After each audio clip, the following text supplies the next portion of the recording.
ఆచి చికెన్ మసాలా. భారత రక్షణ రంగంలో సరికొత్త శకం మొదలైంది. శత్రువుల గుండెల్లో వణుకు పుట్టించేలా చైనా సరిహద్దులకు అత్యంత సమీపంలో భారత్ తన సామర్థ్యాన్ని చాటింది.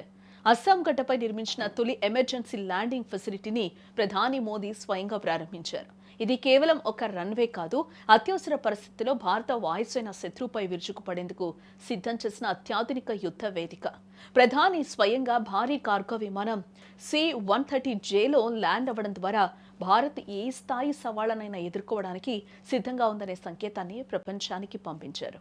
చైనా సరిహద్దుకు కేవలం 300 కిలోమీటర్ల దూరం. అంటే యుద్ధ విమానాల వేగానికి ఇది నిమిషాల ప్రయాణం మాత్రమే.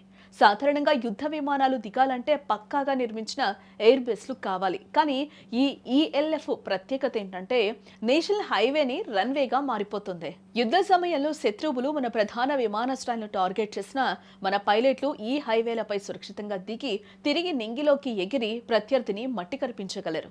ఈ వ్యూహం డ్రాగన్ దేశానికి ఒక హెచ్చరిక లాంటిదే. ప్రారంభోత్సవం సందర్భంగా అస్సాం గగనతలం యుద్ధ విమానాల గర్జనతో హోరెత్తింది.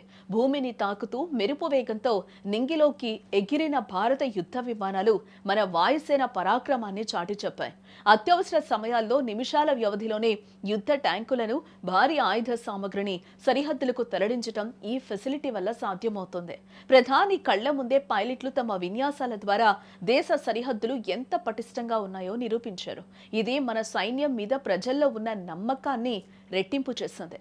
ఈ ఎమర్జెన్సీ ల్యాండింగ్ ఫెసిలిటీ ELF కేవలం యుద్ధాల కోసమే కాదు, విపత్తు సమయాల్లో సామాన్యులను ఆదుకునే సంజీవని కూడా. ఈశాన్య రాష్ట్రాల్లో తరచుగా వచ్చే వరదలు, ప్రకృతి వైపరీత్యాల సమయంలో భారీ విమానాలు దిగడానికి ఇబ్బందులు ఎదురవుతూ ఉంటాయి. అప్పుడు ఈ ELF ప్రాణవాయువులా మారుతుంది. ఆహారం, మందులు మరియు ఇతర అత్యవసర సామగ్రిని నేరుగా బాధిత ప్రాంతాలకు చేరవేయొచ్చు. దిబ్రూగఢ్, చబువా వంటి ఎయిర్ ఫోర్స్ స్టేషన్లకు ఏవైనా ఆటంకాలు ఎదురైనా ఈ రోడ్లే రన్వేలుగా మారి కోట్లాది మందికి భరోసాని ఇస్తాయి. ఈ చారిత్రక ఘట్టం తర్వాత ప్రధాని మోదీ ఎక్స్ వేదికగా చేసిన పోస్ట్ ఇప్పుడు సోషల్ మీడియాలో వైరల్ అవుతుంది.